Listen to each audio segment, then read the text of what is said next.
माता पिता के गलत कर्मों का फल भुगतना पड़ता है संतान को। आज की वीडियो में हम जानते हैं कि कैसे यमराज की पुत्री के गलत कर्मों का प्रभाव उसके पुत्र वेन के ऊपर पड़ा था। कैसे माता पिता के गलत कर्मों का प्रभाव जो है अपने बच्चों के ऊपर गिरता है। सुनीता मृत्यु देवता यमराज की पुत्री थी। माता पिता के लाड प्यार में वह बहुत उद्दंड हो गई थी।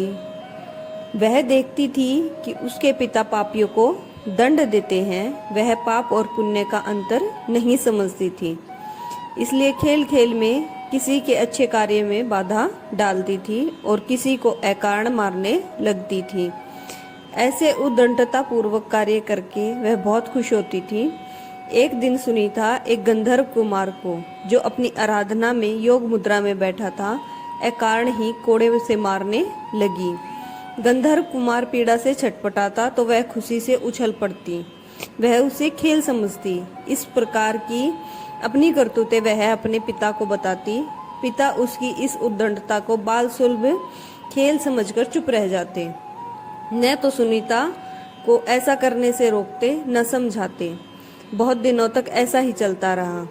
एक दिन फिर उस गंधर्व कुमार को, जब वह पूजा पाठ कर रहा था, सुनीता ने मारना शुरू कर दिया। जब असहनीय हो गया तो उसने क्रोध से शाप दे दिया, तू धर्मराज की बेटी है, तेरा विवाह एक ऋषि पुत्र से होगा, तेरी एक योग्य संतान भी होगी, पर तेरे इन दुष्ट कर्मों का अंश उसमें व्याप्त रहेगा। सुनीता ने यह बात अपने पिता को बताई। अब धर्मराज को लगा कि उन्होंने बड़ी भूल कर दी। संतान की आदत और स्वभाव पर ध्यान न देकर, उसे भले बुरे का ज्ञान न देकर, फलस्वरूप उसे श्राप मिला। पर अब तो समय हाथ से निकल चुका था। बोले, बेटी, निर्दोष तपस्वी को मारकर तुमने अच्छा काम नहीं किया। बुरे कर्मों को करने के कारण ही तुम्हें यह श्राप मिला है। अब भी संभल जाओ और अच्छे कामों की ओर मन लगाओ। समय बीतता गया। कन्या बड़ी हुई तो उसके विवाह की चिंता हुई। उसके शाप के कारण उसे कोई विवाह करने को तैयार नहीं होता था। कौन उससे पैदा होने वाली पापी पुत्र का पिता बनता? जब कोई उपाय न रहा तो रंभा अप्सरा ने उसे मोहिनी विद्या सिखा दी। अप्सरा तो इस कार्य में सिद्ध होती हैं। अब उसे किसी को भी मोहित करने की विद्या सिद्ध हो गई थी। एक दिन रंभा उसे अपने साथ लेकर वर की खोज में निकली। एक नदी के तट पर उसने अत्रि कुमार अंग को देखा। सुनीता अंग को देखते ही उस पर मोहित हो गई। रंभा की माया और अपनी मोहिनी विद्या के बल पर उसने अंग को भी मोहित कर लिया। दोनों को एक दूसरे पर आसक्त जानकर रंभा ने दोनों का गंधर्व विवाह करवा दिया। दोनों सुखपूर्वक रहने लगे। कुछ दिन बाद उनका पुत्र हुआ, जिसका नाम वेन रखा गया। वेन अत्रि वंश के अनुरूप ही अपने पिता अंग के समान धार्मिक, सदाचारी और रजोजित गुणों से संपन्न था। आचार विचार और व्यवहार में सब उसकी बड़ी प्रशंसा करते। अच्छे कुल में उत्पन्न होने के सभी लक्षण उसमें दिखते थे।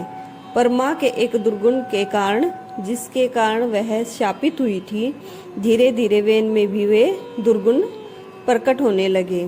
कुछ नास्तिकों तथा दुष्टों की संगति में वह भी नास्तिक हो गया। ईश्वर, वेद, पुराण, शास्त्र आदि उसे झूठ लगने लगे। यज्ञ, संध्या आदि को वह पाखंड समझने लगा था। वह वैश्यक हो चुका था। अपने माता पिता का कहना वह नहीं मानता था। राजकाज में उसका हस्तक्षेप इतना बढ़ गया था कि पिता अंग असहाय हो गए। राजा तो अंग थे, पर आज्ञा वेन की चलती थी। सुनीता समझ रही थी कि उसके संस्कारों का परिणाम श्रापग्रस्त इस पुत्र में उतर आया है। उसके हठ और उद्दंडता पर किसी का वश नहीं था, सब विवश थे।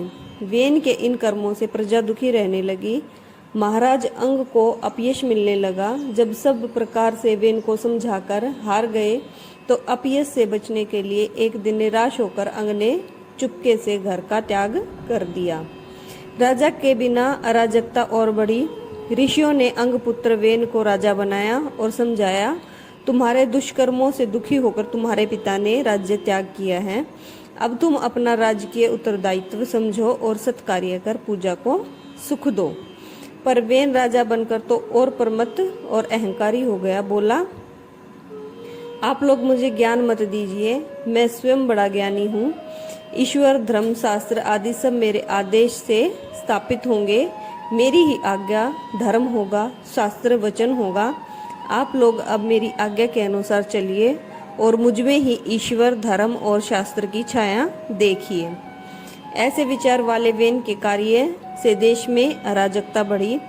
सारे धार्मिक तथा सत्कार्य बंद हो गए।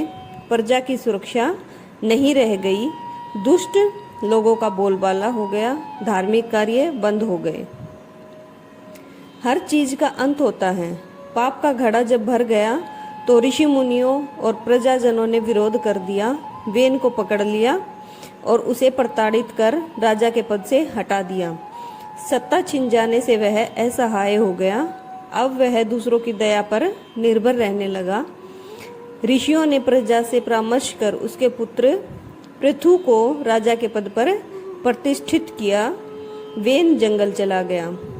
निश्चय ही अच्छे कुल परिवार का व्यक्ति भी कुसंगति के कारण अपनी मर्यादा भूलकर कुमार्गी हो जाता है। अपने कुल धर्म को भूलकर सबके दुख का कारण बनता है और अंत में अपने इसी आचरण के कारण वह स्वयं ही नष्ट हो जाता है। इसलिए कुसंगति और कुसंस्कारों से हमें बचना चाहिए। यही थी आज की हमारी कहानी कि कैसे माता पिता के कर्मों का फल संतान को भुगतना पड़ता है। अगर आपको हमारा ये वीडियो अच्छा लगा तो इस चैनल को सब्सक्राइब करना ना भूलें, लाइक करें और शेयर करें।